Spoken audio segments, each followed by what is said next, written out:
Informer l'opinion publique des progrès importants enregistrés dans le cadre du traitement judiciaire des dossiers des personnes impliquées dans le cadre des manifestations post-électorales, tel est le but visé par le procureur général après le tribunal de grande instance hors classe de Niamey à travers ce point de presse. Lorsque nous avons commencé cette procédure, nous avions des centaines de personnes qui avaient été interpellées et poursuivies. Les chefs d'inculpation étaient notamment l'incendie volontaire des lieux servant d'habitation, les dégradations volontaires des édifices publics, les violences et voies de fait, les coups et blessures volontaires, etc. Les juges d'instruction qui ont été saisis de ces dossiers, qui instruisent à charge et à décharge, ont réussi à faire libérer beaucoup de personnes. Rien qu'hier, plusieurs personnes ont été libérées par le juge du 5e cabinet d'instruction. Aujourd'hui, nous sommes à un total de personnes qui restent en détention qui tournent autour de 30 personnes. Chebou Moussa a également fait remarquer que dans les poursuites judiciaires, il y a d'abord celles pour des faits de nature délictuelle. Pour les faits de nature délictuelle, c'est des procédures qui ne sont pas très compliquées. C'est d'ailleurs la raison pour laquelle les juges ont réussi à faire avancer les procédures. Les dossiers ont commencé à être jugés la semaine dernière et cette semaine qui vient de s'écouler, nous avons réussi à juger 2 dossiers des personnes impliquées dans le cadre de ces manifestations post-électorales.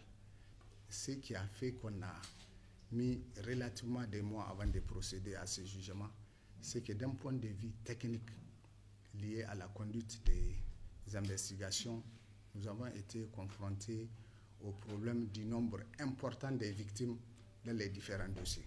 Vous vous rappelez qu'il s'agit des boutiques qui ont été saccagées, des biens privés, des biens publics. Donc on a enregistré beaucoup de plaignants. Toutes ces personnes, il faut que les juges d'instruction puissent recueillir leurs dépositions, leur éventuelle constitution des parties civiles pour que les dossiers soient en état pour passer à un jugement. Il y a également des poursuites judiciaires pour des faits de nature criminelle. De manière classique, les investigations dans des dossiers des faits de nature criminelle sont assez complexes. C'est des investigations qui sont lourdes et qui sont complexes et qui font appel aussi à des expertises et à des compétences souvent extrajudiciaires. Je m'explique. En matière d'investigation pour des faits criminels, en plus des actes classiques qui sont effectués, les interrogatoires, les dépositions, la loi fait obligation aux magistrats instructeurs de procéder à une enquête de moralité, de procéder aussi à ce qu'on appelle une expertise psychiatrique et d'autres actes d'expertise. C'est des actes qui sont lourds, c'est des actes qui requièrent aussi l'appel à des compétences que le tribunal n'a pas forcément. Il y a des commissions rogatoires qui ont été lancées par des juges. Il faut absolument qu'on attende les retours pour essayer de poursuivre les traitements judiciaires des dossiers. Puis, là également, le nombre important de personnes victimes se pose. Au total, quand j'ai essayé de faire les calculs, je me suis retrouvé avec plus de 400 personnes qui ont été déclarées victimes et qui devraient obligatoirement être auditionnées pour que le dossier soit en état pour son jugement.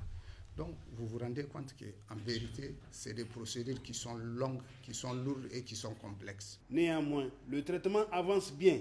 D'ailleurs, pour beaucoup de dossiers, l'audition d'un certain nombre de victimes a été déjà faite, a indiqué le procureur de la République, qui a enfin réitéré la disponibilité du ministère public à échanger par rapport à la question.